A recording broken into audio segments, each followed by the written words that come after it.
আসসালামু আলাইকুম। আশা করছি সবাই ভালো আছেন। দেখতে পাচ্ছেন পিঠা তৈরি হচ্ছে। হ্যাঁ, ঠিক তাই। পৌষ সংক্রান্তিকে কেন্দ্র করে আমাদের গ্রামের হিন্দু ধর্মাবলম্বী মানুষের বাড়িতে বাড়িতে তৈরি হচ্ছে নানান রকম পিঠাপুলি। আজকের ভিডিও মূলত এই পিঠাপুলিকে কেন্দ্র করে। দেখতে থাকুন, ভালো লাগবে।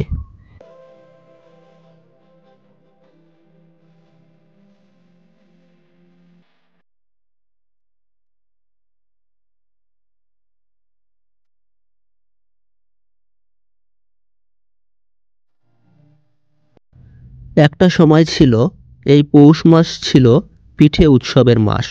শহর থেকে গ্রামে সব জায়গায় চলতো এই পিঠে উৎসব। তখনও যৌথ পরিবার ভাঙেনি, মেয়েরা ঘর ছেড়ে চাকরির পথে পা বাড়ায়নি। তখন মা কাকিমারা হেসেল সামলাতেন, পৌষ সংক্রান্তিতে তৈরি করতেন নানান রকম পিঠাপুলি ও পায়েস, যে পিঠাপুলি ও পায়েসের গন্ধে চুলাপার মো মো করত।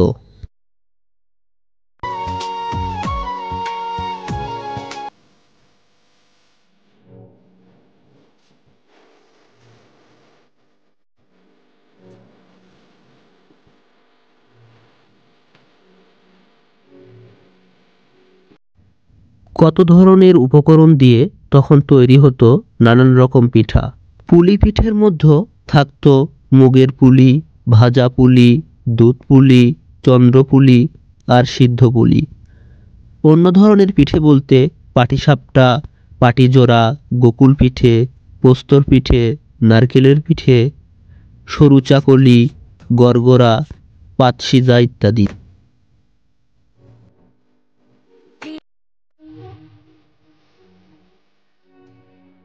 পিঠে তৈরির উপাদানের মধ্যে ছিল আটা বা ময়দা, চালের গুঁড়ো, দুধ, খোয়া ক্ষীর, নারকেলের কোড়া, চিনি, নলের গুড়, মুগ ডাল বা বিউলির ডাল, পোস্ত বা সুজি, কখনো আলু বা মিষ্টি আলুও ব্যবহার করা হতো উপকরণ হিসেবে।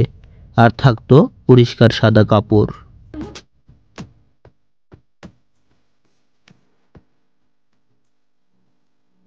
আমরা এই ভিডিওগুলো করছি আমাদের বাড়ির পাশের বৌদি কাকিমাদের বাড়িতে তৈরি হচ্ছে নানা রকম পিঠা, সেখান থেকেই।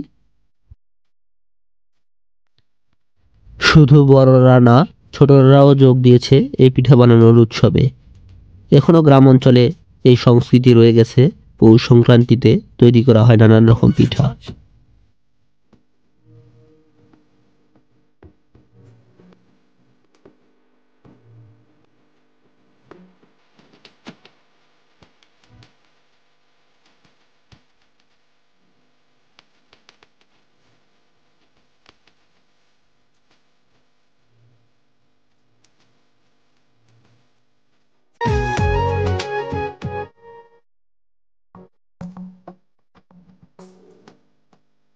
তৈরি হচ্ছে পাটিজোড়া পিঠা।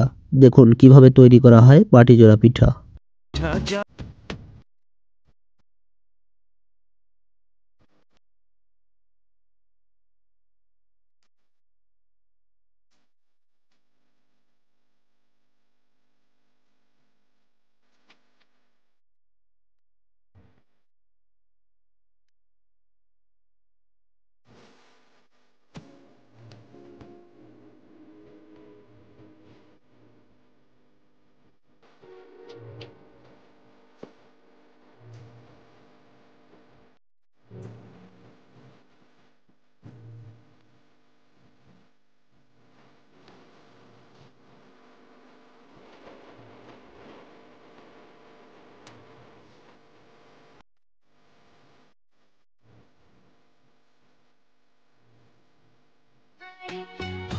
শীতের দুধ পুলি আর নকশি পিঠার বাহারে।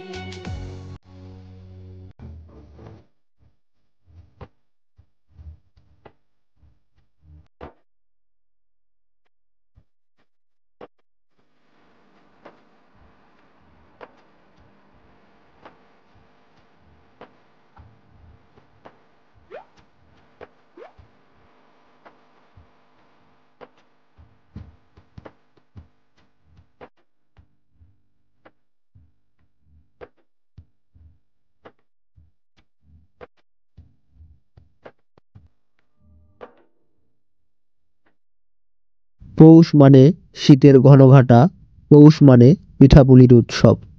আমরা চাই এই ঐতিহ্য চিরজীবন থাক, কেননা গ্রাম বাংলার ঐতিহ্য একবার হারিয়ে গেলে তা আর খুঁজে পাওয়া যায় না। তাই আমরা চাই এই ঐতিহ্য চিরজীবন থাক।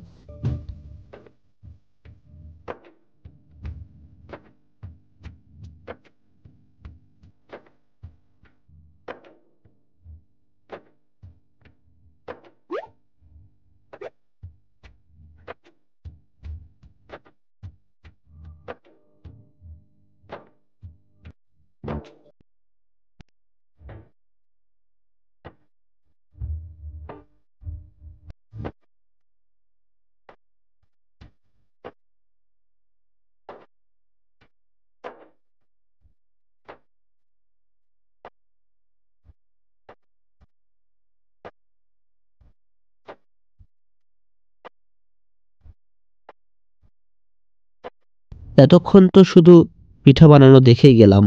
পিঠা না খেলে হয়? পিঠার মজা বুঝবো কি করে যদি পিঠা না খাই? তাই তো বৌদিরা খেতে দিল নানান রকম পিঠা। সেই পিঠাই এখন আমরা খাচ্ছি, আমার সাথে ছোট বাচ্চারাও খাচ্ছে।